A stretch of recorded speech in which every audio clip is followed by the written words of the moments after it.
ज्ञानतिमिरन्दस्य ज्ञानञ्जनशलाकया चक्षुरुन्मिलितं येन तस्मै श्रीगुरुवे नमः।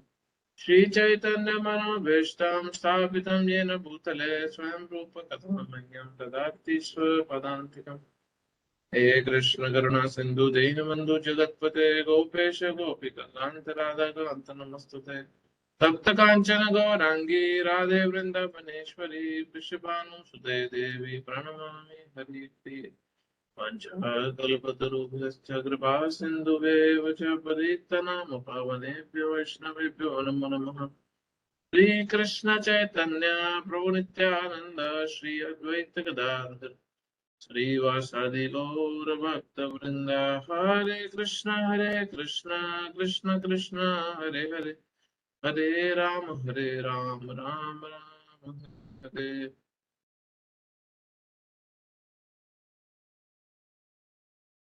ओम श्रीपदाय कृष्ण पृष्ठाय भूतले श्रीमते भक्ति वेदांत स्वामी निति नामे नमस्ते सरस्वती देवे गौरवाणी प्रचारिणे निर्विशेष शून्यवादी पाश्चात्य देशता। हरे कृष्णा। हरे कृष्ण प्रभु। फिफ्थ चैप्टर कंटिन्यू करेंगे। लास्ट वीक हमने कर रहे थे सेक्शन, हमने श्लोक नंबर 16 तक किया था। यस प्रभु।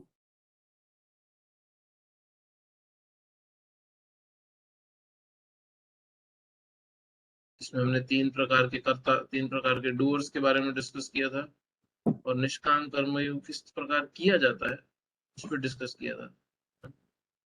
अभी जो हमारा सेक्शन है आज का वो है 17 श्लोक से 17 से 26 तक का एक सेक्शन है।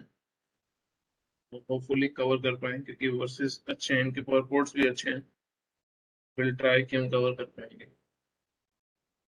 इस सेक्शन का नाम है liberation by focusing on the super soul.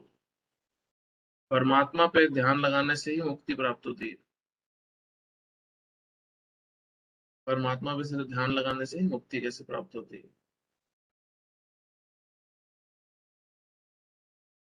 तो इसमें 17 नंबर श्लोक निकाल लो। तो बेसिकली इसका जो इस पूरे सेक्शन का जो एक जिस्ट में अगर एक लाइन में बोला जाए तो वो है कि जिस व्यक्ति ने भी परमात्मा की शरण ली है, यहाँ पे जब परमात्मा शब्द यूज किया जा रहा है यहाँ पे डायरेक्टली श्लोकों में रेफर किया जा रहा है जो हर व्यक्ति के हृदय में परमात्मा है, सुपर सोल को। पर तात्पर्य में प्रभुपाद बहुत क्लियरली हमारे को कृष्ण का इनर हार्ट सामने रख रहे हैं, जो डायरेक्टली भगवान कृष्ण की बात कर रहे हैं, क्योंकि भगवान कृष्ण ही परमात्मा रूप में सबके हृदय में विराजमान है। बट यहाँ श्लोक श्लोक की अगर बात की जाए तो वो सुपर सोल को, परमात्मा को रेफर कर रहे हैं। भगवान की जो पूर्ण आइडेंटिटी है उसके बारे में बात नहीं की जा रही, क्योंकि कृष्ण ने अभी तक अपने बारे में पूरा ज्ञान नहीं दिया, अपने बारे में अभी तक रिवील नहीं किया प्रभु। तो जो व्यक्ति परमात्मा का शरण लेता है पूर्ण ज्ञान के साथ, परमात्मा के ज्ञान के साथ, वो हर प्रकार की भौतिक मटेरियल जितने भी लेन देन है उसमें इम्पार्शियल हो जाता है। मतलब उसको हार जीत नफा नुकसान, इस इस डुअलिटी से, इस दोगलेपन से, इस जगत के उसमें फंसता नहीं है, उससे फर्क भी नहीं पड़ता उसको। तो ऐसा व्यक्ति मुक्ति के पथ पे बहुत जल्दी पहुंच जाता है। तो जो व्यक्ति आत्मा का, इस प्रकृति का, जिसमें तीन प्रकृति के तीन गुण है, सत्वगुण रजोगुण तमोगुण, आत्मा का, इस प्रकृति के तीन गुणों का और परमात्मा का जो रिलेशनशिप है, इंटर रिलेशनशिप, किस तरह ये आपस में तीनों एक दूसरे से इटर्नली, इटर्नली तो नहीं कह सकते, एटलीस्ट जब तक इस भौतिक संसार में, इस जगत में, इस शरीर में और मटेरियल बॉडीज हमें मिल रही हैं, तब तक किस तरह हम इंटर रिलेटेड है। हाँ? ये जानना ही व्यक्ति का साक्षात्कार का कारण है, एनलाइटनमेंट मिलती है उसको। ये जानने से ही, और ये जो ज्ञान है ये अविद्या को मिटाता है। और जैसे ही ये अविद्या मिटती है व्यक्ति की, वो परमात्मा को प्राप्त करता है, मुक्ति को प्राप्त करता है। वर्स नंबर 17 निकाल लो।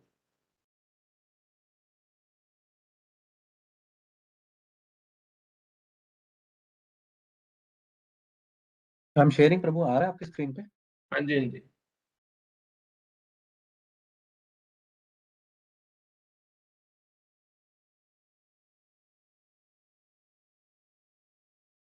तद्बुद्धयस्तदात्मानस्तत्निष्ठस्तत्परायणः गच्छन्ति पुनरुवृत्तिं ज्ञाननिर्धूतकल्मषः।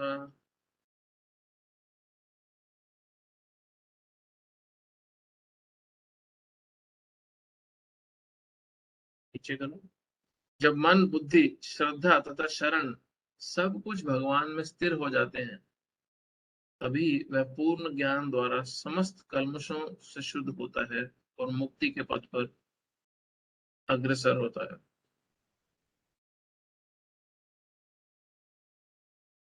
जब बुद्धि, मन, श्रद्धा सब शुद्ध हो जाते हैं, फिक्स्ड हो जाते हैं भगवान में, पूर्ण रूप से स्थिर हो जाते हैं, मन, बुद्धि, श्रद्धा और शरण जब ये भगवान में स्थिर हो जाते हैं, तब वह उस तब वह पूर्ण ज्ञान के द्वारा अपने कल्मशों को, अपनी इग्नोरेंस को हटा पाता है और मुक्ति के पथ पे जा पाता है। बहुत बार ये बोला जाता है, अभी थोड़े दिन पहले मैं एक जगह क्लास दे रहा था, वहां पे एक एक गेस्ट से वो बोल रहे थे कि अरे ज्ञान की आवश्यकता है ही नहीं भक्ति में, ज्ञान की आवश्यकता है ही नहीं भक्ति में, बिल्कुल जरूरत ही नहीं भगवान को पाने के लिए ज्ञान की आवश्यकता। बहुत जरूरी है ये ज्ञान होना कि हम कौन है, ये सृष्टि में हमारा रोल क्या है, प्रकृति का रोल क्या है और परमात्मा का, भगवान का रोल क्या है, और इनके बीच में जो एक्सचेंजेस हैं उसका रोल जानना बहुत जरूरी है। अन्यथा ये सिर्फ भावुकता बन के रह जाती है। इसलिए हम इतना स्टडी कर रहे हैं, भगवद गीता पढ़ रहे हैं, समझ रहे हैं। भगवान ने भगवद गीता बोली ही इसलिए, इतने शास्त्र बोले ही इसलिए कि हम इस इस स्टेज पे, इस स्थिति में आ सकें, पूर्ण ज्ञान की स्थिति में आ सकें, और तब अपनी बुद्धि, मन, श्रद्धा और शरण भगवान में फिक्स कर सके। अदरवाइज पॉसिबल नहीं है केवल भावुकता के बल पे। हम्म? बहुत बहुत कम लोग भावुकता के बल पे भक्ति करते हैं, और जो थोड़े बहुत करते भी हैं उनमें से भी बहुत कम स्थिर होते हैं। जैसे ही उनके जीवन में कोई कठिनाई आती है तो भगवान को बहुत जल्दी उनके जीवन से निकाल के फेंक देते हैं। क्यों? क्योंकि वो केवल और केवल सेंटिमेंट्स पे थे। जब सेंटिमेंट्स डिस्टर्ब हुए, जब जब भाव डिस्टर्ब हुए, तो जो जो उस भाव से जुड़ा है उसको हटा दिया जाता है। एक एक माता पिता का अपने बच्चे के साथ, सबको पता है, प्रेम का रिश्ता होता है, बट वो माता पिता ये भूल ही जाए कि वो बच्चा उनका है, और वो बच्चा उन पे डिपेंड करता है। हाँ, और सिर्फ बोले, फिर जिस दिन ऐसा, अगर ऐसा हो जाए तो जिस दिन माता पिता बच्चे से परेशान हो जाए, बच्चा कुछ तकलीफ करे, बच्चा कोई गलती करे, कोई जुर्म करके आ जाए, तो ऐसे तो माता पिता उस बच्चे से रिश्ता ही खत्म कर लेंगे। तो सिर्फ सिर्फ अफेक्शन अफेक्शन पे एक इस भौतिक संसार में भी रिश्ते नहीं चलते। भगवान के साथ तो रिश्ता बिल्कुल भी नहीं चलेगा सिर्फ भावुकता पे। इसलिए एक बेयर मिनिमम नॉलेज तो चाहिए भगवान के बारे में, और वही नॉलेज के लेवल पे हम भी डिस्कस कर रहे हैं। हम भी कोई बहुत पंडित बनने की कोशिश नहीं कर रहे, हम भी कोई बहुत स्टडी नहीं कर रहे शास्त्रों को, हम भी संस्कृत याद करने की कोशिश नहीं कर रहे। हम सिर्फ उतना ज्ञान ले रहे हैं जो हमारी भक्ति में हमारे को आगे बढ़ने में हेल्प करे। इसका तात्पर्य पढ़ेंगे।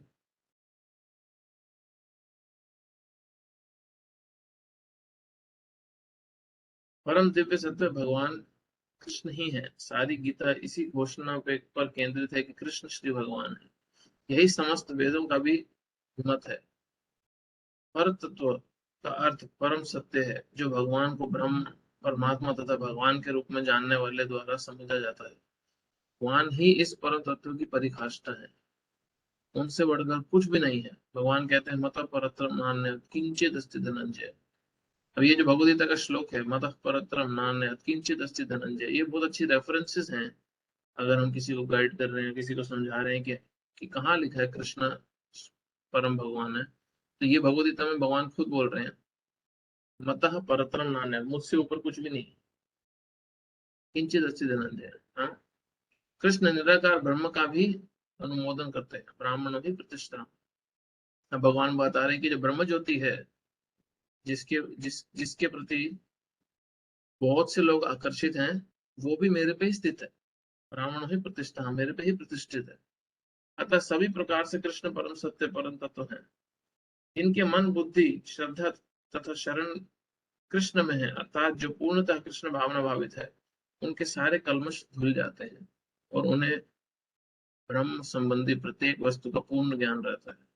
कृष्ण भावना भावित व्यक्ति ये भली बात ही समझ सकता है कि कृष्ण में द्वैत है, एक साथ एकता तथा भिन्नता भी है, और ऐसे दिव्य ज्ञान से युक्त होकर वह मुक्ति पथ पर सुस्थिर प्रगति कर सकता है। भगवान में द्वैत है, मीन्स भगवान, इसको बोलते हैं भगवान में वन भी है और भगवान अलग अलग अपनी एनर्जी के द्वारा सेपरेटेड भी है। परमात्मा रूप में भगवान सबके हृदय में भी है, बट वो एक व्यक्ति भी है। ये केवल भगवान के लिए ही पॉसिबल है। अगला श्लोक। अब 18 से लेके 22 तक इसमें आएगा कि वो व्यक्ति जो जिसने आत्म साक्षात्कार कर लिया है, जो परमात्मा को रियलाइज कर चुका है, अपने आप को रियलाइज कर चुका है, उस व्यक्ति का विजन कैसा होता है, वो व्यक्ति किस प्रकार इस सृष्टि को, इस सृष्टि के लोगों को, भगवान को, सब चीजों को कैसे देखता है। 18 से लेके 22 तक इसी सेक्शन के अंदर सब सेक्शन है, 18 से 22 तक।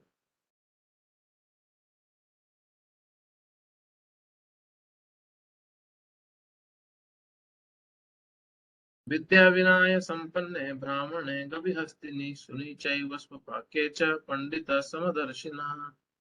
ये बड़ा इंपॉर्टेंट श्लोक है, ये याद करने वाला श्लोक है। ये श्लोक एक साधु को, एक संत को, एक भगवान के उच्च कोटि के भक्त को क्राउड से एकदम अलग खड़ा कर देता है। ये एक भगवान के बहुत ही एडवांस भक्त को आम जनता से एकदम सेपरेट आइडेंटिफाई करता है। क्या बोल रहा है? क्योंकि आम जनता ये श्लोक के हिसाब से जीवन जी ही नहीं सकती। जो व्यक्ति का जीवन का लक्ष्य है उसके शरीर और मन की इच्छा पूरी करना है, वो इस प्रकार जीवन जी ही नहीं सकता, उसका ये विजन हो ही नहीं सकता। क्या विजन है इस व्यक्ति का, जिस आत्म साक्षात्कार कर चुका है?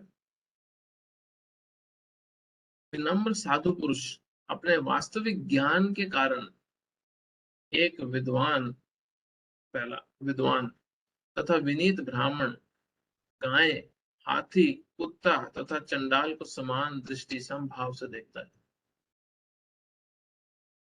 अब ये व्यक्ति, बड़ा इंपॉर्टेंट श्लोक है एक्चुअली, ये हमारे को डेवलप करने वाली चीज है, क्वालिटी अपने अंदर। ये एक जो विनम्र साधु है, वो सेम इक्वल विजन से देखता है किसको? एक ब्राह्मण को, हाँ, एक लर्नेड व्यक्ति को, गाय हो चाहे हाथी हो चाहे कुत्ता हो चाहे कुत्ता खाने वाला हो।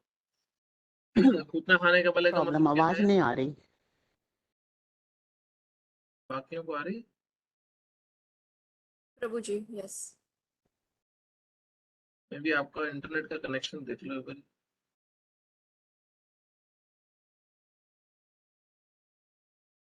तो ये जो व्यक्ति है, ये एक एक साधु को, ब्राह्मण को, गाय को, हाथी को, कुत्ता को, कुत्ते खाने वाले को, सबको एक दृष्टि से देखता है।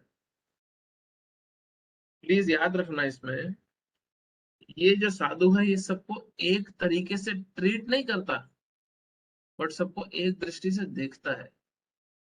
इसमें बहुत बड़ा अंतर है। ये हमारी इंटेलिजेंस पर्सनल लाइफ में यूसेज के लिए है। ये हर किसी में परमात्मा को देखता है, इसलिए ये सबकी रिस्पेक्ट करता है। तो हम अगर ये क्वालिटीज अपने में ले आते हैं, तो हम, कोई ब्राह्मण है, कोई गाय है, हाथी, घोड़ा, जानवर, कोई भी प्रकार का कुत्ता, कोई आउटकास्ट भी है, कोई बेसिकली शूद्र से भी नीचे का व्यक्ति है, हाँ, चांडाल भी है, कुत्ता खाने वाले को चांडाल बोला जाता है। कोई जितना मर्जी घटिया से घटिया इंसान का ना हो, वो क्योंकि उसके हृदय में भी परमात्मा है, वो उससे रिस्पेक्टफुली ही डील करेगा। रिस्पेक्टफुली डील करने का मतलब क्या है? वो किसी का भी शोषण करने का प्रयास नहीं करेगा, वो किसी को भी अपने कंट्रोल में लेके उसका गलत इस्तेमाल उठाने का प्रयास नहीं करेगा, नहीं करेगा। बट वो सबसे डीलिंग सेम सेम नहीं करेगा, क्योंकि जिस प्रकार तुम एक लर्नड आदमी से या कोई ऑफिसर से डील करते हो, तुम सड़क पे चलते हर व्यक्ति से वैसे डील नहीं कर सकते। तुम्हारे घर में, किसी के घर में अगर कोई कुत्ता किसी ने पाला हो, तो तुम उससे पुलिस वाले की तरह डील नहीं कर सकते। तो ये इंपॉर्टेंट है कि सबको समान दृष्टि से देखता है, बट डीलिंग सबसे अलग अलग करता है। इसमें बहुत बड़ा अंतर है। कई बार मजाक में बोला जाता है कि अरे वो तो शेर में भी आत्मा को देखता है, परमात्मा को देखता है, बट शेर के पास जाके खड़ा नहीं हो सकता अपने पेट की तरह उसको पुचकारने के लिए, कि शेर उसको खा जाएगा। बट वो जरूर देखता है कि शेर में भी भगवान है, उसमें भी आत्मा है। इसका तात्पर्य पढ़ेंगे, बड़ा इंटरेस्टिंग अच्छा सा तात्पर्य है। ये तात्पर्य बड़े अच्छे हैं अभी वाले जो आने वाले हैं कुछ वर्सेस के। तो बेसिकली इस व्यक्ति का इक्वल विजन है, फर्क नहीं पड़ता कौन सी जाति है, कौन सा स्पीशी है। कृष्ण भावना भावित व्यक्ति योनि या जाति में भेद नहीं मानता। सामाजिक दृष्टि से ब्राह्मण तथा चंडाल भिन्न भिन्न हो सकते हैं, अथवा योनि के अनुसार कुत्ता, गाय तथा हाथी भिन्न हो सकते हैं, किंतु विद्वान योगी की दृष्टि में ये एक शारीरिक भेद अर्थहीन होते हैं। हाँ? इसका कारण परमेश्वर से उनका संबंध है, और परमेश्वर परमात्मा रूप में हर एक के हृदय में स्थित है। परम सत्य का ऐसा ज्ञान वास्तविक ज्ञान है। जहां तक विभिन्न जातियों के विभिन्न योनियों के शरीर का संबंध है, भगवान सबों पर समान रूप से दयालु है, क्योंकि वे प्रत्येक जीव को अपना मित्र मानते हैं, और फिर भी जीवों की समस्त परिस्थितियों में वे अपना परमात्मा स्वरूप बनाए रखते हैं। परमात्मा रूप में भगवान चंडाल तथा ब्राह्मण दोनों में उपस्थित रहते हैं, यद्यपि इन दोनों के शरीर एक से नहीं होते। शरीर तो प्रकृति के गुणों द्वारा उत्पन्न हुए हैं। यहाँ से मार्क करना प्लीज, ये बड़ा इंपॉर्टेंट है। हम भी बहुत भेदभाव करते हैं, बहुत डिस्टिंक्शन करते हैं, बट एक लर्नड व्यक्ति नहीं करता। शरीर तो प्रकृति के गुणों द्वारा उत्पन्न हुआ है, किंतु शरीर के भीतर आत्मा तथा परमात्मा समान आध्यात्मिक गुण वाले हैं। ये देखना बड़ा इंपॉर्टेंट है विजन। परंतु आत्मा तथा परमात्मा की ये समानता उन्हें मात्र मात्रात्मक दृष्टि के समान नहीं बनाती, क्योंकि व्यष्टि आत्मा किसी विशेष शरीर में उपस्थित होती है, किंतु परमात्मा प्रत्येक शरीर में है। कृष्ण भावना भावित व्यक्ति को इसका पूर्ण ज्ञान होता है, इसीलिए वह सचमुच ही विद्वान तथा समदृष्टि होता है। आत्मा तथा परमात्मा के लक्षण समान है, क्योंकि दोनों चेतन, शाश्वत तथा आनंदमय है। किंतु अंतर इतना ही है कि आत्मा शरीर की सीमा के भीतर सचेतन रहता है, जबकि परमात्मा सभी शरीरों में सचेतन है। परमात्मा बिना किसी भेदभाव के सभी शरीरों में विद्यमान है। जब भगवान की ये क्वालिटी है कि वो ही भेदभाव नहीं करते कि अरे ये तो मल का कीड़ा है, मैं इस शरीर में नहीं रहूंगा, अरे ये तो सूअर है तो गटर में पड़ा रहेगा, मैं इस शरीर में नहीं रहूंगा। नहीं, भगवान भी हर शरीर में परमात्मा के रूप में स्थित है। तो इसलिए जो परमात्मा से कनेक्टेड है, वो भी शरीर के माध्यम से भेदभाव नहीं करता, बिल्कुल भेदभाव नहीं करता। और ये बड़ा एडवांस प्लेटफॉर्म है। तो अभी हम एज अ डिवोटी इसको कैसे प्रैक्टिस कर सकते हैं? हम इसको प्रैक्टिस इस तरह कर सकते हैं कि एटलीस्ट हम जिसको भी देखें, ऊंची जाति का हो, नीची जाति का हो, जानवरों को तो मुश्किल है, बट ऊंची जाति का हो चाहे नीची जाति का हो, एटलीस्ट उसको भगवान के बारे में बताएं। एटलीस्ट उसमें भेदभाव ना करें, अरे ये मेरी कास्ट का है, इसको मंदिर ले जाता हूँ, अरे ये गरीब है, ये क्या करेगा भगवान का नाम सुन के। नहीं, जहां भी मौका मिले, जिसको भी मौका मिले, भगवान के बारे में बताना चाहिए। और ये हमारे भक्ति में एंथुजियाज्म को बहुत बढ़ा के रखता है, कि हम अपॉर्चुनिस्टिक हैं, हर जगह अपॉर्चुनिटी ही ढूंढ रहे हैं, कहाँ पे हम किस तरह भगवान का प्रचार करें। हाँ, किस तरह करें। अगला श्लोक 18 से 22 तक ये विजन बताएगा क्या भाव, क्या दृष्टि रहती है एक आत्म साक्षात्कार साधु की, साक्षात्कार जिसको हुआ है वैसे साधु की?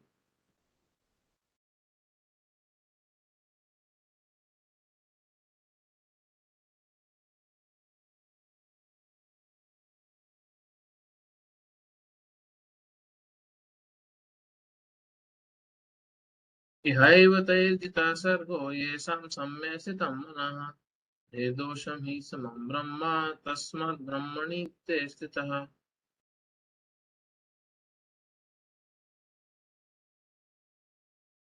जिनके मन एकत्व तथा समता में स्थित हैं, उन्होंने जन्म तथा मृत्यु के बंधनों को पहले ही जीत लिया है। वे ब्रह्म के समान निर्दोष हैं और सदा ब्रह्म में ही स्थित रहते हैं। अब यहाँ पे इक्वानिमिटी और समता की बात करिए। जिस जिसका मन जिसका मन एकत्व और समता, या इसका बेसिकली सिंपल मीनिंग ये है कि जो जो सेमनेस और इक्वानिमिटी में स्थित है, वो व्यक्ति भेदभाव में नहीं फंसता। वो व्यक्ति हर स्थिति में अच्छा हो रहा हो चाहे बुरा हो रहा हो, सुख आ रहा है चाहे दुख आ रहा है, डिप्रेशन और बहुत ही ज्यादा एक्साइटमेंट में नहीं जाता। वो व्यक्ति ने जन्म मृत्यु को वैसे ही कॉन्कर कर लिया। हाँ, जिस तरह परम ब्रह्म में कोई गलती नहीं है, उसी प्रकार ऐसे व्यक्ति जो इस स्थिति में हो, जिसमें ये क्वालिटीज हो, वो भी ब्राह्मण की तरह ही बिल्कुल ही उसमें निर्दोष होता है, कोई दोष नहीं होते उस व्यक्ति के अंदर। जैसा कि ऊपर कहा गया है कि मानसिक समता आत्म साक्षात्कार का लक्षण है। जिन्होंने ऐसी अवस्था प्राप्त कर ली है, उन्हें भौतिक बंधनों पर, विशेषतया जन्म तथा मृत्यु पर विजय प्राप्त किए हुए मानना चाहिए। जब तक मनुष्य शरीर को आत्म स्वरूप मानता है, वह बद्ध जीव माना जाता है, किंतु जो ही वह आत्म साक्षात्कार द्वारा समचित्ता की अवस्था को प्राप्त कर लेता है, वह बद्ध जीवन से मुक्त हो जाता है। सम मीन्स इक्वल, हर सिचुएशन में सेम। अभी इतना आसान नहीं है, गुस्सा सबको आता है, दुखी सब व्यक्ति होते हैं, बट वो दुख या वो एक्साइटमेंट या वो किसी प्रकार के भी हताश होना, वो उसको कंट्रोल नहीं करता। ज्यादातर लोग अपनी खुशी और दुख अपने गुस्से द्वारा कंट्रोल है, रिश्ते खराब करते हैं गुस्से के कारण। ज्यादा एक्साइटमेंट हो जाती है तो पागलों जैसे हरकत करने लगते हैं, क्योंकि वो कंट्रोल्ड है उससे। ऐसा व्यक्ति बाहरी दृष्टि से भले ही क्रोध दिखाए, भले ही कैसे बिहेव करे, ये कंट्रोल नहीं है उससे। श्रील प्रभुपाद अपने भक्त शिष्यों को समझाने के लिए कई बार बहुत गुस्सा करते थे, और कहीं कि वो इतना डांट रहे हैं कि सामने वाला शिष्य रो पड़ा डर के, और उस शिष्य के कमरे से बाहर जाते ही हंस के बात कर रहे हैं। जब व्यक्ति एक्चुअली गुस्सा होता है तो वो इतनी जल्दी स्विच ओवर नहीं कर पाता, क्योंकि वो क्रोध द्वारा कंट्रोल्ड है। उसको 2-3 दिन मन में कष्ट रहता है, आपस में लड़ाई हो, पार्टनर्स की हुई हो, बिजनेस में, काम में, घर में हस्बैंड वाइफ की हुई हो, तो ऐसे नहीं होता कि अभी गुस्सा आया और 1 मिनट बाद नॉर्मल हो गया, बातचीत करने लगे। नहीं, अगर कोई बहुत ज्यादा क्रोधित होता है तो उसको कई बार 2-2, 3-3 दिन नॉर्मल होने में लग जाते हैं। क्यों? क्योंकि क्रोध ने उनको कंट्रोल करके रखा है। बट जिसने क्रोध पे कंट्रोल किया हुआ, वो उसकी स्थिति ऐसी नहीं होती। दूसरे शब्दों में, उसे इस भौतिक जगत में जन्म ही नहीं लेना पड़ता, अपितु अपने मृत्यु के बाद वह आध्यात्मिक लोक को जाता है। भगवान निर्दोष हैं, क्योंकि वह आसक्ति अथवा घृणा से रहित है। कोई अटैचमेंट नहीं है, कोई एवर्जन नहीं है, किसी से घृणा नहीं है, किसी की अटैचमेंट भी नहीं है। इसी प्रकार जब जीव आसक्ति अथवा घृणा से रहित होता है, तो वह भी निर्दोष बन जाता है और वैकुंठ जाने का अधिकारी हो जाता है। ऐसे व्यक्तियों को पहले ही से मुक्त मानना चाहिए। उनके लक्षण आगे बतलाए गए हैं। अगला श्लोक।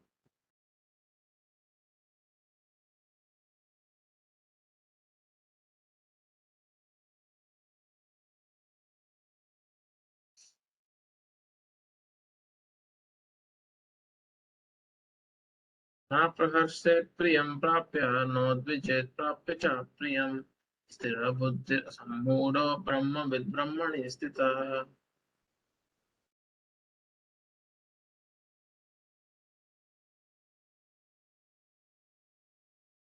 जो ना तो प्रिय वस्तु को पाकर हर्षित होता है अब ये मुश्किल है हमारे लिए ये सब सिचुएशन में यहाँ पे जीवन जीना।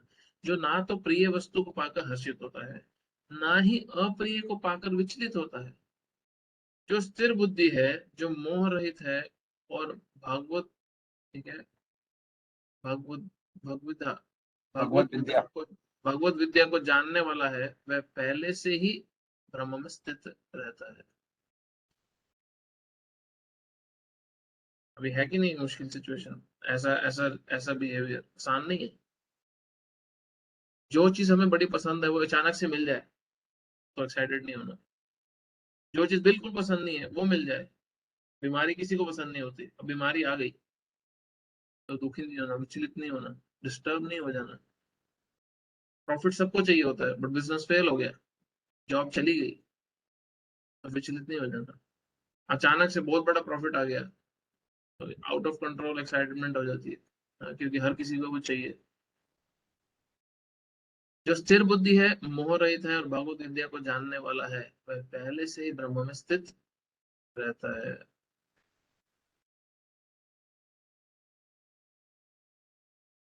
इसका शुरू के 2-3 लाइन इंपॉर्टेंट है, पढ़ेंगे तब पढ़ेंगे।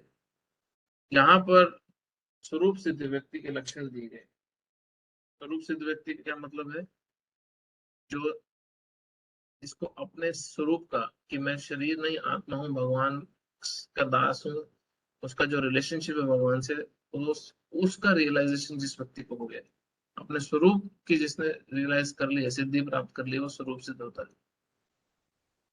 पहला लक्षण यह है कि उसमें शरीर और आत्म तत्व के तदात्म्य का भ्रम नहीं रहता।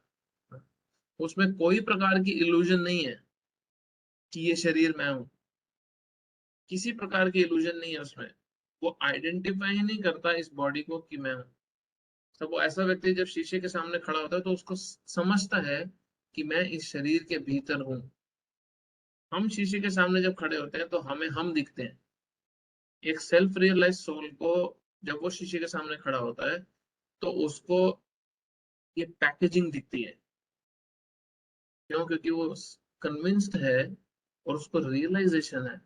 सी थियोरेटिकली कन्विंस होना और उस थ्योरी का प्रैक्टिकल रियलाइजेशन होना, दोनों में अंतर है। हाँ? तो पहले थियोरेटिकली कन्विंस होना हम सबको जरूरी है, और फिर जो भगवान ने लाइफस्टाइल डिस्क्राइब किया है भक्तों के लिए, उस पे चलना, भगवान का भजन करने से इसका प्रैक्टिकल रियलाइजेशन होता है। तो ये प्रैक्टिकल रियलाइजेशन जो है, ये जो होता है, ऐसा व्यक्ति खुद को शरीर से आइडेंटिफाई नहीं करता। वह ये भली बात ही जानता है कि मैं ये शरीर नहीं हूं, अपितु तो भगवान का एक अंश हूं। अतः कुछ प्राप्त होने पर ना तो उसे प्रसन्नता होती है, ना ही शरीर की कुछ हानि होने पर शोक होता है। शरीर की हानि होने पे उसको शोक नहीं होता, बट दर्द होता है। दर्द होने में और दुखी होने में अंतर है। हाँ? अब ये बड़ी एडवांस स्टेज है रियलाइजेशन की। अभी ऐसा नहीं है कि भगवान का जो शुद्ध भक्त है उसको चोट लगे तो उसको दर्द नहीं हो,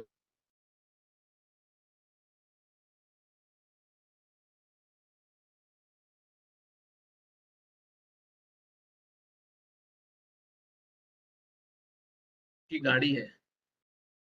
हाँ? अब उसकी गाड़ी को जब चोट लगती है, उसकी जब गाड़ी को चोट लगती है तो वो डैमेज होती है। हाँ? उसमें खर्चा भी आता है, सब कुछ आता है उस गाड़ी को ठीक करने में। अब वो व्यक्ति इतना मूर्ख हो कि वो डिप्रेशन में चला जाए क्योंकि उसकी गाड़ी का एक्सीडेंट हो गया है, तो इसको नासमझी बोलेंगे। क्यों? मैं क्यों तुम इतना डिप्रेस्ड हो क्योंकि मेरी गाड़ी ठुक गई? अरे गाड़ी ठुकी है ना, तुम तो ठीक हो ना अंदर, तुम्हें तो चोट नहीं आई ना एक्सीडेंट में। हाँ? तो इसमें इसमें डिप्रेशन में जाने वाली क्या बात है? ठीक है, प्रॉब्लम आई थी, तुम्हारी गाड़ी ठुकी, थोड़ा खर्चा ही होगा ना तोड़ फोड़ कराने में, गाड़ी ठीक कराने में। हाँ? क्यों? क्योंकि हम क्यों ऐसे बोल पाते हैं? क्योंकि हमें पता है मैं ड्राइवर हूँ इस गाड़ी का, मैं गाड़ी नहीं हूँ। तो जो सेल्फ रियलाइज व्यक्ति होता है उसको भी समझता है कि आत्मा जो मैं हूँ वो इस शरीर का चालक हूँ, ड्राइवर हूँ, ये शरीर मैं नहीं हूँ। तो उसको शरीर पे जो जो तकलीफ आ रहा है वो उसको वहीं तक रहने देता है। हाँ? वो अपने मन को विचलित नहीं होने देता उससे। इस तरह गाड़ी पे अगर डैमेज हुआ तो गाड़ी का डैमेज रिपेयर किया जाता है। शरीर पे अगर चोट लगी, एक्सीडेंट हुआ, कोई तोड़फोड़ हुई, तो उसका इलाज करता है। उसको मन पे नहीं आने देता, विचलित नहीं होता है। विचलित वर्ड बड़ा इंपॉर्टेंट है, वो डिस्टर्ब नहीं होता है। और ये बड़ी एडवांस स्टेज है। ये सारी स्टेजेस ये जो है ये हम एस्पायर कर रहे हैं कि हम भी कभी इस स्थिति में आए। इसलिए बहुत से संत महात्माओं को देखते हैं, वो सिर्फ शारीरिक रूप से किसी कष्ट में होते हैं तो उनका ट्रीटमेंट चल रहा होता है, बट उनका मन बड़ा फोकस्ड होता है भगवान की सेवा में, भगवान के प्रचार में, भगवान के गुणगान करने में। मन से वो बड़े फोकस्ड होते हैं। प्रभुपाद जिस समय 1977 में अगस्त में, जो अपना शरीर छोड़ने से 2 महीना पहले, जब लेटे हुए भागवतम ट्रांसलेट कर रहे थे, वो वीडियोस हैं, हिला के रख देती हैं लोगों को वो वीडियोस, क्योंकि प्रभुपाद के सिर्फ हड्डी बची थी और स्किन की लेयर थी ऊपर, मसल्स खत्म हो चुकी थी। मसल्स ही नहीं थी बॉडी में, उनको हाथ भी उठाने के लिए मदद चाहिए होती थी, सर उठा के पानी पीने के लिए भी हेल्प चाहिए होती थी, क्योंकि मसल है ही नहीं बॉडी को कुछ भी सपोर्ट करने के लिए। हाँ? तो उनको पालकी में बिठा के दर्शन के लिए लेके आया जाता था, पालकी में बिठा के कोई भी काम कराया जाता था। इतने इतने इतना बॉडी का कंडीशन डिटीरियोरेट हो गया था। तो वैद एक बारी प्रभुपाद जी का को देखने आया, और वैद ने जब प्रभुपाद का निरीक्षण किया, नाड़ी वगैरह चेक करी, तो बोले कि तुम्हें पता है इस समय ये किस दर्द से गुजर रहे हैं? बोले इस समय इनके सर में जब किसी कोई हथौड़े बज रहे हो कैसा दर्द होता है, इतना सर में दर्द हो रहा है इनके, और पेट में इनके अग्नि जल रही है, आग लगी हुई है, तो उतना जलन है। और प्रभुपाद क्या कर रहे थे? या तो कीर्तन सुन रहे थे, कीर्तन गा रहे थे, चैंटिंग कर रहे थे, या भागवत का ट्रांसलेशन कर रहे थे। अब ये बहुत एडवांस स्थिति है, किसी की स्पिरिचुअली बहुत ही ज्यादा प्रगति कर चुका व्यक्ति ऐसा कर सकता है। प्रभुपाद जी के शिष्य थे भक्ति तीर्थ महाराज, उनको कैंसर था, अपने लास्ट स्टेजेस में कैंसर के जब वो थे, तो उनका कैंसर था, उनका इतना बुरे हाल में थे कि अगर कोई भारी चीज उठाए तो उनका कंधा टूट के गिर जाता था, ऐसा कैंसर था। सुलित करप उनकी टांग काटनी पड़ गई थी, कटी टांग है, कैंसर की ये स्टेज है। और वो उनकी वीडियो बनी हुई है, वो कीर्तन सुनने वाला उनका आप यूट्यूब पे डालना, भक्ति तीर्थ महाराज लास्ट क्लास या लास्ट कीर्तन। उनकी टांग नहीं है, टांग कट चुकी है, और वो कीर्तन की इंटेंसिटी देखना आप। क्यों? क्योंकि इन्हों ये लोग विचलित नहीं हुए, और वो बोल रहे हैं कि मुझे इतना दर्द हो रहा है कि मेरे को जीवन में कभी इतना दर्द नहीं हुआ, बट विचलित नहीं हुए, डिस्टर्ब नहीं हुए। ये स्थिति एक आत्म साक्षात्कार की स्थिति, जो जो स्टेज प्राप्त कर चुका हो उस व्यक्ति की होती है, उस व्यक्ति की होती है। अगला श्लोक।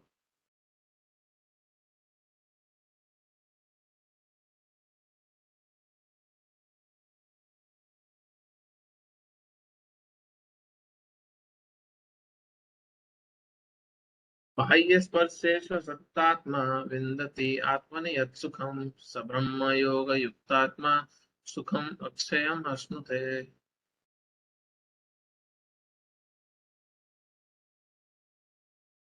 ऐसा मुक्त पुरुष भौतिक इंद्रिय सुख की ओर आकृष्ट नहीं होता, अपितु सदैव समाधि में रहकर अपने अंतर में आनंद का अनुभव करता है। इस प्रकार स्वरूप सिद्धि व्यक्ति परम ब्रह्म में एकाग्रचित होने के कारण असीम सुख भोगता है। इसके सुख का कारण क्या है? ये भगवान में एकाग्रचित है। हाँ? ये हैप्पीनेस देता है ऐसे व्यक्ति को। उनको हैप्पीनेस का और कोई सोर्स ही नहीं है, उनको और कहीं से आनंद नहीं आता। ऐसे व्यक्तियों को, उनको और किसी सोर्स से आनंद की इच्छा भी नहीं है, अभिलाषा भी नहीं है, और पता है मिलना भी नहीं है। ये भक्ति तीर्थ महाराज का मैं एग्जांपल दे रहा था, जब अपने लास्ट स्टेजेस में थे कैंसर के वो, तो एक जगह पे उनको बॉडी अपने लेफ्ट से राइट भी अगर मूव करनी है तो उनको इतना एक्सट्रीम पेन से गुजरना पड़ता था। पिल्लो विल्लो लगा के किसी तरह उनको टिका के रखा हुआ था। तो उस समय पे वो लोग कीर्तन कर रहे थे, भक्त लोग कुछ बैठ के। तो उन्होंने अपने साथ बैठे एक भक्त को बताया कि महाराज, आज तक इतना स्वीट कभी नहीं हुआ हरिनाम। आज बहुत मधुर लग रहा है हरिनाम। हाँ, this it has never been so sweet before. अब इतनी दर्द में व्यक्ति कैसे एक्सपीरियंस कर सकता है कि भगवान का नाम में कितने मधुरता है? पॉसिबल कैसे है? मैं आज ही किसी काम से हॉस्पिटल गया था, वहां से वापस आया और हॉस्पिटल में हम खड़े थे। तो वहां पे एक लेडी थी, अपना कुछ इलाज करा रही थी, एल्डरली लेडी थी। वो कम से कम 7-8 बारी हमारे आगे से गुजरी होगी, 7-8 बारी। और छोटा सा कॉरिडोर था, अपने किसी तो अपनी कोई इंजरी थी उसको लेके वो आगे पीछे डॉक्टर के पास जा रही थी। 7-8 बारी जब उसने डॉक्टर ने उसको देख लिया, बता दिया, डिस्टर्ब थी बड़ी, मेरे को चोट लगी है, चोट लगी है, जा जाके डॉक्टर को भी तंग करती। डॉक्टर बोलता माता जी तुम ठीक हो, तुम ठीक हो। जब उसने उसको शांत कर दिया, फिर अचानक से मैं मम्मी के साथ था, तो वो एकदम से आके बोली, अरे सॉरी सॉरी, मैंने तो देखा ही नहीं आप यहाँ खड़े हो, हरे कृष्णा हरे कृष्णा हरे कृष्णा। मंदिर जाती होगी, उनको पता होगा, मैंने तो नोट ही नहीं किया। हाँ, कि आप खड़े। अब मैं ऐसे कपड़ों में दूर से आइडेंटिफाई किया जा सकता हूँ, क्योंकि पूरे हॉस्पिटल में ऐसे कपड़े कोई पहनता ही नहीं है, पैंट शर्ट में होता है। हाँ, अब चलते चलते भी अचानक से दूर से देख लूंगा, अरे ये ऑरेंज कपड़े में पूरा बंदा कौन खड़ा है। बट वो इतनी डिस्टर्ब थी मन में, हमारे आगे से 7-8 बारी निकली, उसने उसको ध्यान भी नहीं किया जब तक उसके मन की डिस्टर्बेंस थोड़ी सेटल नहीं हुई। अब ये व्यक्ति जब एक्सट्रीम दर्द से गुजर रहा होगा, कहाँ किसी को याद आएगा भगवान की शरण लेना। इसलिए लाइफ टाइम की प्रैक्टिस है ये लाइफ टाइम की प्रैक्टिस है, जो अंत समय में भगवान की शरण भी हम ले सकेंगे जब बहुत कष्टों में गुजर रहे होंगे, शारीरिक दुखों के कारण। ये ट्रांसलेशन क्या है, दोबारा पढ़ रहा हूँ। एक मुक्त पुरुष भौतिक इंद्र सुख की ओर आकृष्ट नहीं होता, अभी तो सदैव समाधि में रहकर अंतर में आनंद का अनुभव करता है। उसको बाहर से कुछ नहीं चाहिए होता, एक भक्त को कुछ नहीं चाहिए होता। इसका तात्पर्य पढ़ेंगे। अभी यमुनाचार्य का बहुत सुंदर ऑब्जर्वेशन है, उनकी रियलाइजेशन है। यमुनाचार्य बहुत बड़े राजा थे, आचार्य बनने से पहले, साधु संत बनने से पहले। और वो राजा किस प्रकार के थे, जिन्होंने सारी मटेरियल एंजॉयमेंट को बेस्ट एंजॉय किया था। हाँ, पैसा वैसा बहुत था, है ना। स्त्री संग उन्होंने बहुत किया, इतनी रानियां थी उनकी, उन्होंने फिजिकली सबके साथ बहुत एंजॉय किया। बट भगवान की कृपा से वो जब भक्त बने और उनमें जो चेंजेस आए, उसके बाद उन्होंने सब छोड़ा। और फिर जब अपने रिटायरमेंट की एज में, वो रिटायर होने के बाद जब पूर्ण रूप से भक्ति में लगे और बहुत दृढ़ता से भक्ति कर रहे थे, तो वो समय पे उनकी रियलाइजेशन है ये श्लोक। बड़ा इंटरेस्टिंग श्लोक है ये। हाँ, यदवधि मम चेतना चित्त कृष्ण पदार विंदे नव नव रस धामनि उद्यतम रंतुम आसीत् तद अवधि बत नारी संगम स्मर्यमाणे भवति मुख विकार सुष्टु निस्- निस्थिवानम च। जब से मैं कृष्ण की दिव्य प्रेम भक्ति में लगकर उनमें नित्य नवीन आनंद का अनुभव करने लगा हूँ, और मेरे होंठ अरुचि से सिमट जाते हैं। अभी प्रभुपाद ने इसकी पूरी ट्रांसलेशन नहीं दी। प्रभुपाद ने ट्रांसलेशन क्या दी है, जब से मैं कृष्ण की दिव्य प्रेम भक्ति में लगकर उनमें नित्य नवीन आनंद का अनुभव करने लगा हूँ, मेरे होंठ अरुचि से सिमट जाते हैं। यहाँ पे एक्चुअली वो क्या बोल रहे हैं पता है, तद अवधि बत नारी संग में स्मर्य माने मीन्स रिमेम्बरेंस। जब भी मेरे को डिजायर भी आती है नारी संग का, हाँ, सेक्स प्लेजर का डिजायर भी मेरे मन में आता है तो मेरे लिप्स ऑटोमेटिकली उस पे थूक देते हैं, थॉट पे, उस थॉट पे थूक देते हैं। ये रियलाइजेशन है यमुनाचार्य। कब आया रियलाइजेशन? जब मैं कृष्ण की दिव्य प्रेम भक्ति में लगकर नए नए आनंद का अनुभव कर रहा हूं, तो फिर लोअर जो प्लेजर्स हैं, शारीरिक रूप से जो प्लेजर है, उसको रिजेक्ट किया जा सकता है आसानी से। ब्रह्म योगी अथवा कृष्ण भावना भावित व्यक्ति भगवान की प्रेम भक्ति में इतना अधिक लीन रहता है कि इंद्रिय सुख में उसकी तनिक भी रुचि नहीं रहती। भौतिकता की दृष्टि से काम सुख ही सर्वोपरि आनंद है। सारा संसार उसी के वशीभूत है। काम सुख means sense pleasure, basically opposite sex के साथ जो प्लेजर है। सारा संसार उसी के वशीभूत है और भौतिकतावादी लोग तो इस प्रोत्साहन के बिना कोई कार्य ही नहीं कर सकते। एक मटेरियलिस्टिक व्यक्ति को अगर ये इंकरेजमेंट नहीं है तो वो परफॉर्म ही नहीं कर सकता। किंतु कृष्ण भावनामृत में लीन व्यक्ति काम सुख के बिना ही उत्साह पूर्वक अपना कार्य करता रहता है। यही आत्म साक्षात्कार की कसौटी है। आत्म साक्षात्कार तथा काम सुख कभी साथ साथ नहीं चलते। कृष्ण भावना भावित व्यक्ति जीवन मुक्त होने के कारण किसी प्रकार के इंद्र सुख द्वारा आकर्षित नहीं होता। अगर ये मैन और वुमेन अट्रैक्शन ना हो तो सारी इंडस्ट्री भी कोलैप्स कर जाए, सबकी परफॉर्मेंस भी कम हो जाएगी। कई बार जोक में बोला जाता है कि 5-10 दोस्त आज साथ साथ रह रहे होते हैं और अचानक से उस रूम में अगर कोई लड़की आ जाए तो इमीडिएटली उनके बिहेवियर में चेंज आने लगता है। क्यों? क्योंकि ये फोर्स बहुत स्ट्रांग है और पूरा का पूरा मटेरियल वर्ल्ड इसी फोर्स पे घूम रहा है, और वाइस वर्सा भी होता होगा। हाँ? तो ये जो फोर्स है, ये एक एग्जांपल है सिर्फ इस फोर्स का। और बहुत सारे आकर्षण है।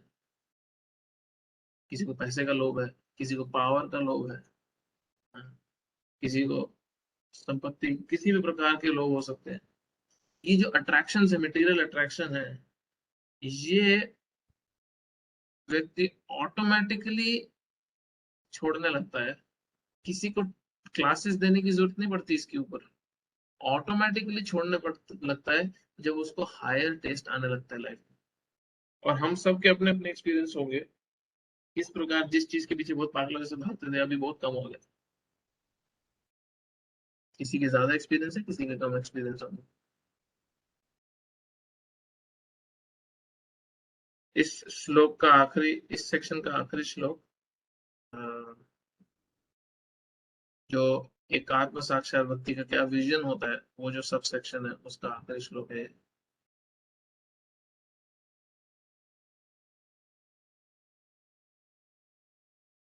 ये बड़े ही इंपॉर्टेंट वर्सेस हैं एक्चुअली।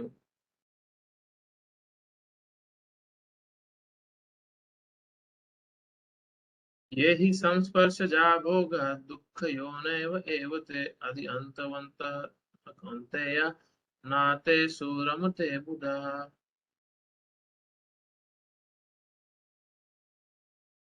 ये बड़ा ही इंटरेस्टिंग और बहुत इंपॉर्टेंट श्लोक है।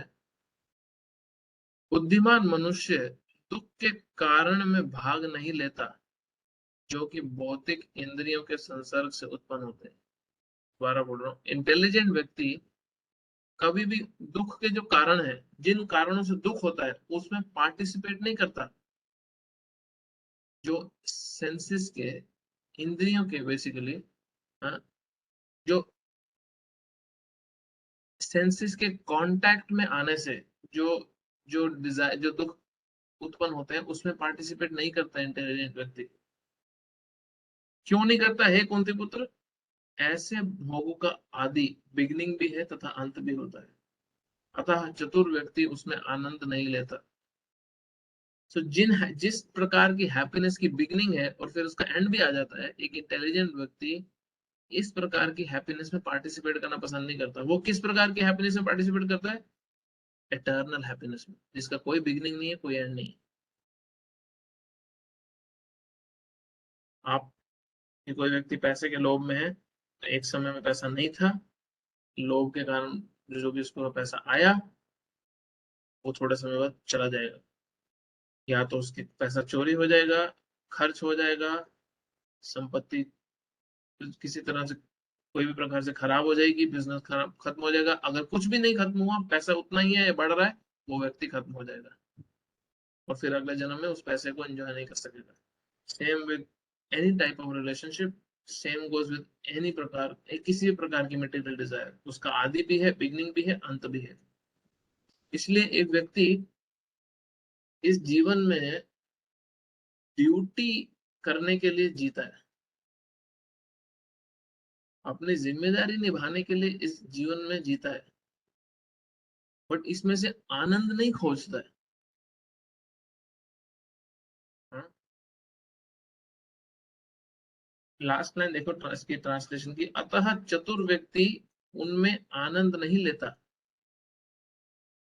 जो सेंसेस की कांटेक्ट से उत्पन्न हुई हैप्पीनेस है, एक व्यक्ति उसमें हैप्पीनेस नहीं खोजता। हम जिस मटेरियल वर्ल्ड में जीवन जी रहे हैं, उसमें मटेरियल सेंसेस के कांटेक्ट होंगे। किसी को जॉब पे जाना है, बिजनेस करना है, परिवार है, बीवी बच्चे हैं, किसी का पति है, पालना है उसको, जो भी घर चलाना है, उसमें सेंसेस का कांटेक्ट तो होगा। बुद्धिमान व्यक्ति उसमें सुख नहीं ढूंढता, वो अपनी ड्यूटी की तरह उन एक्टिविटीज को करता है और बहुत ही अच्छे से करता है। बट उसका जो हैप्पीनेस का जो सर्च है, जो आनंद की खोज है, वो भगवान की भक्ति, भगवान की सेवा में खोजता है। इसका तात्पर्य पढ़ेंगे, ये लास्ट वर्स होगा आज का हमारा। मेरे को कहीं ना जाना है, तो उसके बाद क्वेश्चन हो तो हम ले सकते हैं उसे। भौतिक इंद्रिय सुख उन इंद्रियों के स्पर्श से उद्भूत होता है जो नाशवान है, क्योंकि शरीर स्वयं नाशवान है। मुक्त आत्मा किसी नाशवान वस्तु में रुचि नहीं रखता। दिव्य आनंद के सुख से भली भांति अवगत वह भला मिथ्या सुख के लिए क्यों सहमत होगा। हाँ? पद्म पुराण में कहा गया है, रमन्त योगिनो अनंते सत्यानंद चिदात्मनि इति राम पत्ने पदेनाशौ परम ब्रह्मा विवद्यते। योगी जन परम सत्य में रमन करते हुए अनंत दिव्य सुख प्राप्त करते हैं, इसीलिए परम सत्य को भी राम कहा जाता है। राम का मतलब है ऑलवेज एंजॉइंग, रमनते, जो हर समय आनंद में है। भागवत के 5:5:1 में बोला गया है, नयम देह देहो भाजान निर्लोके कष्टान कामन अर्हते विद्भुजाम्ये तपो दिव्यम पुत्र का ये न सत्वम शुद्धे यस्मात् ब्रह्म सौख्यम तो अनंतम। ये ऋषभ देव अपने पुत्रों से बोल रहे हैं, ऋषभ देव की शिक्षाएं हैं, अपने पुत्रों को बोल रहे हैं, हे पुत्रों, इस मनुष्य योनि में इंद्र सुख के लिए अधिक श्रम करना व्यर्थ है। अब ये राजा हैं, अपने बेटों को बोल रहे हैं, जो राजा हैं, जो राजकुमार है, इस मनुष्य योनि में इंद्र सुख के लिए अत्यधिक श्रम करना व्यर्थ है। ऐसा सुख सुख तो शूकरों को भी प्राप्त होता है। हाँ? शूकर कौन होता है पता है? शूकर बोला जाता है जो मल खाता है, ऐसे जानवर को सुअर को बोला जाता है। मैं रहता हूँ क्लास, इस सुअर को बोला जाता है सुकर। ऐसा सुख तो शूकरों को भी प्राप्त होता है, इसकी अपेक्षा तुम्हें इस जीवन में तप करना चाहिए, जिससे तुम्हारे जीवन पवित्र हो जाए और तुम असीम दिव्य सुख को प्राप्त कर सको। अतः जो यथार्थ योगी या दिव्य ज्ञानी है, वे इंद्रिय सुखों की ओर आकृष्ट नहीं होता, क्योंकि ये निरंतर भवरोग के कारण है। भवरोग का मतलब क्या होता है? Material disease. वो भौतिक सुख के प्रति जितना ही आसक्त होता है, उसे उतने ही अधिक भौतिक दुख मिलता है। यही बड़ा इंपॉर्टेंट पॉइंट है, मार्क कर लो इसको। जो मटेरियल हैप्पीनेस के प्रति जितनी जिसकी अटैचमेंट होगी, मटेरियल हैप्पीनेस को लेके जो व्यक्ति जितना ज्यादा अटैच होगा, उतना ही उसको दुख भोगना पड़ेगा। क्यों? क्योंकि जो भी चीज से वो अटैच है, वो एक ना एक दिन चली जाएगी। इसलिए जो जो जो स्पिरिचुअलिस्ट हैं, जो ट्रांसेंडेंटलिस्ट हैं, वो अपने आप को ट्रेन करते हैं, अपने को खुद से ट्रेन करते हैं कि किसी भी चीज से बहुत ज्यादा अटैचमेंट ना रखें।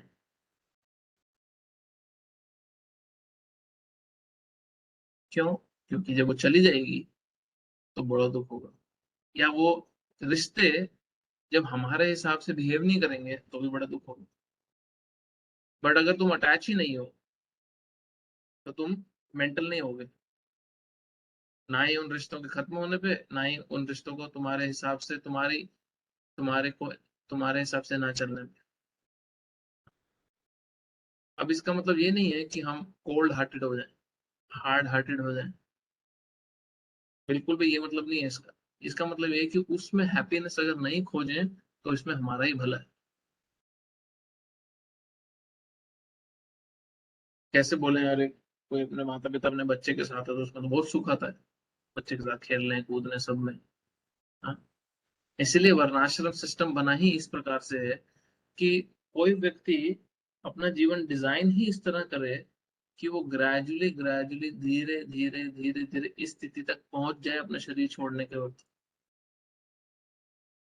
बट अगर इसकी ट्रेनिंग नहीं शुरू करी, इसको पढ़ना समझना प्रैक्टिस करना भक्ति करना अभी से शुरू नहीं किया, तो बाद में कैसे पहुंचेंगे स्टेज पे अचानक से? तब तो इतनी थिक लेयर हो चुकी होगी संस्कारों की, इंप्रेशंस की, अटैचमेंट्स की। तो तब उसको कैसे रोकेंगे, चेंज कैसे करेंगे? इसलिए बहुत अर्ली स्टेजेस से इसकी प्रैक्टिस शुरू कर देनी चाहिए। इसको परफेक्ट भले ही ना करें, उसके लिए समय लगता है, बट इसकी प्रैक्टिस तो शुरू होनी चाहिए कम से कम।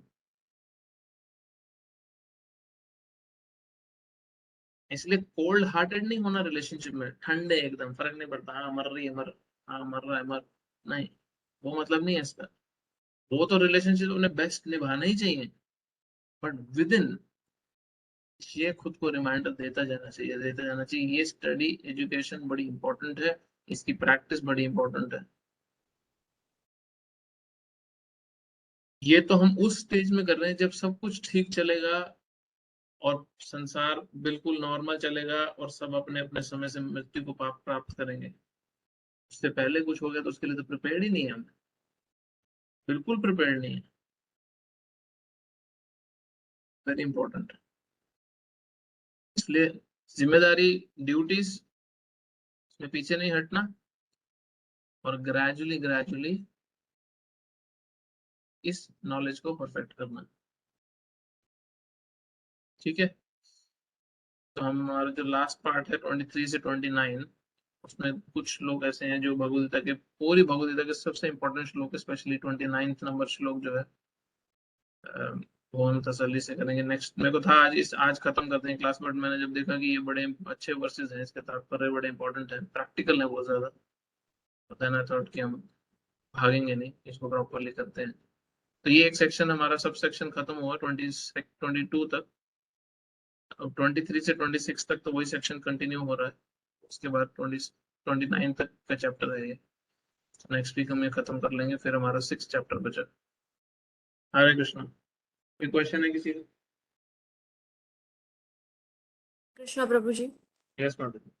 प्रभु जी, जैसे आपने बताया कि अभी हम प्रिपेयर्ड नहीं है, जैसा कि अब लाइक बहुत बार एक्सपीरियंस करते हैं कि कोई घर वाला बीमार हो या तो कोई क्लोज वन से दूर रहना पड़े, तो ऐसे सब सिचुएशन में डिस्टर्ब हो जाता है। और जैसे कि मटेरियल लाइफ में इम्बैलेंस वैसा होता है तो स्पिरिचुअली थोड़ा फर्क पड़ता है। तो जब हम ये प्रिपरेशन स्टेज में हो तो उस टाइम पे क्या करना चाहिए कि हमको वो सेल्फ रियलाइजेशन थोड़ा जल्दी आए, या तो हम समझ पाए कि what should we exactly do in the preparation stage. तो देखो बेसिकली, देखो सबसे पहली बात है, ये आर्टिफिशियली करा नहीं जा सकता, आर्टिफिशियली करना नहीं चाहिए। क्यों? क्योंकि उससे सोसाइटी भी डिस्टर्ब होती है, हम भी डिस्टर्ब होते हैं। दूसरी चीज ये है कि ये जो स्टेज है, ये ग्रेजुअली ही आती है सबको, ओवरनाइट कोई सेल्फ रियलाइज नहीं होता, बट इसकी स्पीड बढ़ाई जा सकती है। और वो स्पीड बढ़ाने के लिए हमारे पास फैसिलिटी क्या है? वो स्पीड बढ़ाने की फैसिलिटी है कि आप भगवान से अपनी अटैचमेंट बढ़ाएं। बहुत ज्यादा फोकस इस जगत से अटैचमेंट खत्म करने में मत करो, क्योंकि वो आर्टिफिशियल हो जाएगा। बट आपकी अटैचमेंट जितनी ज्यादा भगवान से बढ़ती जाएगी, आप इस दुनिया के रिश्ते, इस दुनिया की जो नीड्स हैं, मटेरियली जो भी रिक्वायरमेंट है, उसको राइट पर्सपेक्टिव में देखना शुरू करो। अभी सिंपल एग्जांपल अगर लिया जाए तो अगर मटेरियल वर्ल्ड को एक रोड से कंपेयर करो, सड़क से, तो उसमें गड्ढे हैं, स्पीड ब्रेकर है, उबड़ खाबड़ रोड है, खराब रोड है, वो सबके लिए है। हाँ, अब आप एक स्कूटर में बैठ के जा रहे हो तो वो गड्ढे आपको जितना तकलीफ दे सकते हैं उतना आपको मर्सिडीज में नहीं देंगे, लेकिन वही गड्ढे हैं, वही स्पीड ब्रेकर है, वही एग्जैक्टली रोड है। अगर आप एक बैटरी वाले स्कूटर में जा रहे हो जिसमें शॉकर्स ना के बराबर होते हैं, जो पीठ तोड़ते हैं आपकी, वही रोड पे आप अगर कोई पॉश गाड़ी में जा रहे हो, एक्सपेंसिव कार में जा रहे हो, तो आपको उतना तकलीफ नहीं होगा। तो क्या चेंज किया आपने? रोड थोड़ी ना चेंज करी, आपने चेंज किया अपना पर्सपेक्टिव, अपनी सिचुएशन, अपनी मानसिक सिचुएशन। बेसिकली अब वो चेंज करना आपके हाथ में है, और उसको उसको चेंज करने में फोकस करना चाहिए ज्यादा। ओके। आर्टिफिशियल चेंज करने का क्या मतलब है कि हम रोड चेंज कर ले, ये रिश्ते में मेरी नहीं निभ रहा, दूसरा रिश्ता, ये ऑफिस में मेरे नहीं बन रही, चेंज चेंज चेंज। मटेरियली हर व्यक्ति हैप्पीनेस को खोजने के कारण चेंज चेंज करता रहता है, और ये भूल जाता है कि मटेरियली सारी रोड खराब है। अपने आप को चेंज करे, अपनी सिचुएशन को जब फिक्स करेगा तो ऑटोमेटिकली वो खराब रास्ते भी उसको तकलीफ बहुत ना के बराबर देंगे। और इसी रोड पे अगर कोई, इसी रोड के ऊपर से अगर कोई जेट प्लेन से जा रहा हो तो उसको तो टच भी नहीं होगा कोई स्पीड ब्रेकर, बट वो बड़ी एडवांस स्टेज है। हम एटलीस्ट अपनी कार को अपग्रेड कर सकते हैं, अपनी मानसिक स्थिति को अपग्रेड कर सकते हैं इस नॉलेज के द्वारा। और इस नॉलेज से भी सब और ज्यादा क्या इंपॉर्टेंट है, हमारी पर्सनल स्पिरिचुअल प्रैक्टिस, कितनी हमारी अटैचमेंट बढ़ रही है भगवान से, कीर्तन से, रीडिंग से, चैंटिंग से, डिवोटी एसोसिएशन से। जी प्रभु जी। मैक्सिमम पब्लिक में बता रहा हूँ रोड चेंज करने में फोकस करती है, रास्ता बदल लो, और वो भूल जाते हैं कि ये दुखालय अशाश्वत है। ये मटेरियल क्रिएशन बनी ही इसलिए है कि आपको दुख दे। उससे ऐसा लगता है अरे वो रास्ता ठीक है, सब रोड खुदी हुई है, सब में स्पीड ब्रेकर है, सब में गड्ढे हैं, आपको गाड़ी चेंज करनी है। ठीक है प्रभु जी। और भी क्वेश्चन?